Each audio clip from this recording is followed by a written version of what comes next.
Aujourd'hui, nous plongeons au cœur d'une nouvelle configuration qui bouleverse les équilibres habituels.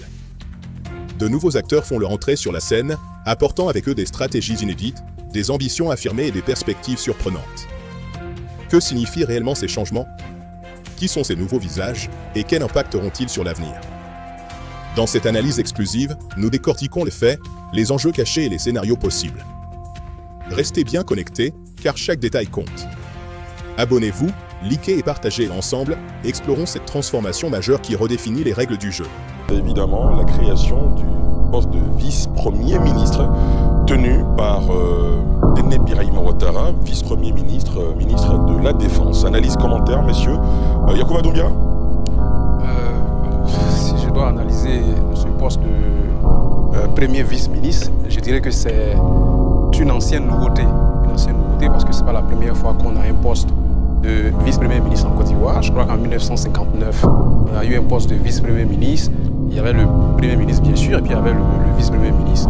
Donc le retour de ce poste-là, à mon sens, ce n'est pas quelque chose qui est inédit, ce n'est pas quelque chose qui est surprenant.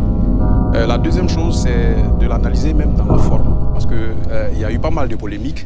Les gens ont essayé d'assimiler la création de ce poste-là à une sorte de substitution au Premier ministre Robert Begré-Mambé, mais c'est de leur dire qu'il y a eu deux décrets.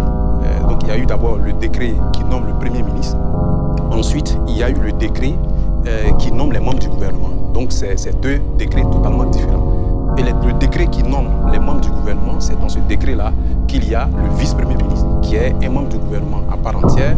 La différence, c'est qu'il est un cran au-dessus des ministres d'État, mais il est membre du gouvernement. Donc c'est ce qu'on peut dire pour le moment en ce qui concerne la forme, relativement à la création du poste de vice-premier ministre. Peut-être que dans le fond, plus tard, on pourra y revenir. Bien sûr. André Siberkonan. Article 70 de la Constitution ivoirienne. Le président de la République nomme le Premier ministre. Chef du gouvernement, il met fin à ses fonctions. Et dans l'alinéa 2, l'article dit « Sur proposition du Premier ministre, le président de la République nomme les autres membres du gouvernement. » L'article dit bien « les autres membres du gouvernement ». Dans l'article 81, on lit « Le gouvernement comprend le Premier ministre, chef du gouvernement et les autres ministres. » Vous voyez que dans le premier article, on dit les autres membres du gouvernement et dans l'article suivant, on dit les autres ministres. Dans l'article 67, on dit le président de la République est le chef de l'administration. Il nomme aux emplois civils et militaires. Je pense que c'est dans ce sens que depuis toujours, quand vous notez bien l'article 70, qui n'a pratiquement pas changé depuis bien longtemps, le poste de ministre d'État, par exemple, n'apparaît pas dans la Constitution en tant que tel. Et pourtant, du président Félix Houphouët-Boigny au président Alassane Ouattara, en passant par les présidents Henri Konan Bédié, les présidents Laurent Gbagbo et même le général Robert Guéry, il y a eu des ministres d'État, il y a eu des ministres délégués. Il y a eu donc, par exemple, sous le président Henri Konan Bédié, il y a eu des ministres résidents. William Soukro, par exemple. Et c'est par rapport à cet article 67 qui fait du président de la République le chef de l'administration que, par exemple, le président Laurent Gbagbo décide que l'inspection générale d'État, qui était alors une direction, devient une institution. Et donc, c'est la Constitution de la Côte d'Ivoire qui permet au président de la République de faire ses nominations.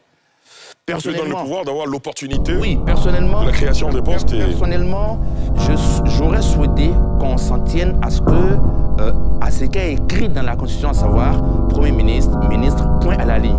Mais la Constitution, les textes eux-mêmes donnent la prérogative au président de la République de nommer des responsables de l'administration aux postes et aux fonctions qu'il veut, et donc c'est tout à fait dans son droit.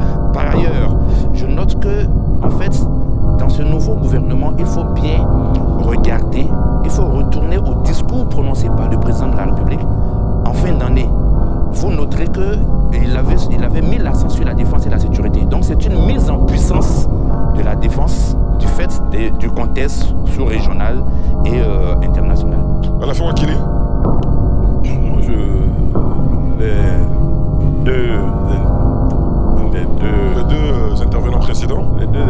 déjà dit l'essentiel. Je pense que les réactions, ce qui suscite réaction, c'est peut-être l'identité du vice-premier ministre. Puisqu'il vient d'être démontré que ce n'est pas un acte illégal, ce n'est pas un acte inconstitutionnel, ce n'est pas un acte antidémocratique. Je pense que c'est l'identité et la personnalité du vice-premier ministre qui dérange.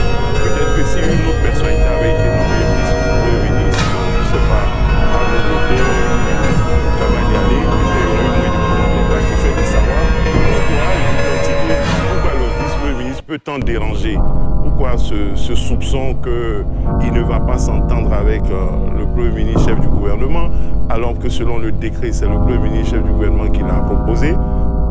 D'emblée, c'est ce que moi je veux dire. Je veux dire que ce qui inquiète, c'est l'identité du vice-premier ministre. Mais pourquoi l'identité devrait déranger? Bon, quand on va plus loin, le fait qu'il soit le frère cadet du président de la République peut gêner des gens. Le problème, c'est qu'il est ministre d'État, ministre de la Défense, sans que ça dérange. Je ne comprends pas pourquoi quand il devient vice-premier ministre, ça peut déranger.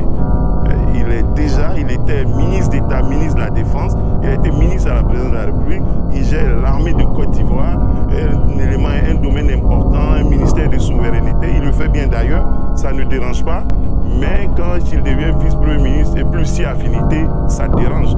Il faut peut-être poser la question à ce que ça dérange. Très bien. Sylvain Guédé-Débrahi. Oui. Nous avons regardé un peu ce gouvernement et je dirais que c'est un gouvernement RHDP avec ses particularités, avec ses points forts et ses points faibles. Ce que je voudrais noter également, c'est que normalement en Côte d'Ivoire, la nomination des membres du gouvernement est à la discrétion du président de la République. C'est son pouvoir discrétionnaire de nommer les hauts fonctionnaires, les ministres. Et donc là-dessus, je pense qu'il n'y a pas de polémique possible puisque on regarde la Constitution. C'est-à-dire que le président de la République peut créer par exemple un vice-ministre de l'Éducation nationale, deux vice-ministres des ressources animales et halieutiques, un ministre adjoint. Il a cette opportunité selon le développement fait par André Silva Coulomb. Et c'est légal. Voilà, c'est pour ça que je dis que c'est vraiment à sa discrétion. Et c'est lui qui sait pourquoi il nomme tel ou tel à tel ou tel poste. Mais il y a aussi, comme dans toute entreprise, on parlerait de fiche de poste. Qu'est-ce qu'il met là-dedans? Qu'est-ce qu'il met dans cette dénomination? Donc, à ce niveau, pas de problème. Et justement, je vous demanderai tout à l'heure, qu'est-ce que vous pensez qu'il y aura dans ces prérogatives? Oui, mais si vous voulez, on pourrait anticiper. C'est un vice-premier ministre, c'est-à-dire que d'emblée, on dirait qu'il supplée le premier ministre quand il n'est pas là. Voilà. Bon, et qu'il coordonne aussi l'action gouvernementale. Tout à fait. En tant que... En résumé, cette nouvelle configuration mondiale marque un tournant décisif, les lignes bougent, les alliances se redessinent et de nouveaux acteurs imposent leur influence. Plus que jamais, comprendre ces dynamiques est essentiel pour anticiper l'avenir de nos États et de notre continent. Ce qui se joue aujourd'hui façonnera le monde de demain. Restez vigilants, informés et engagés. Si cette analyse vous a plu, laissez un like, partagez autour de vous et abonnez-vous pour ne rien manquer des prochaines décryptages. Ensemble, continuons à lire l'actualité autrement. À très bientôt pour une nouvelle analyse percutante.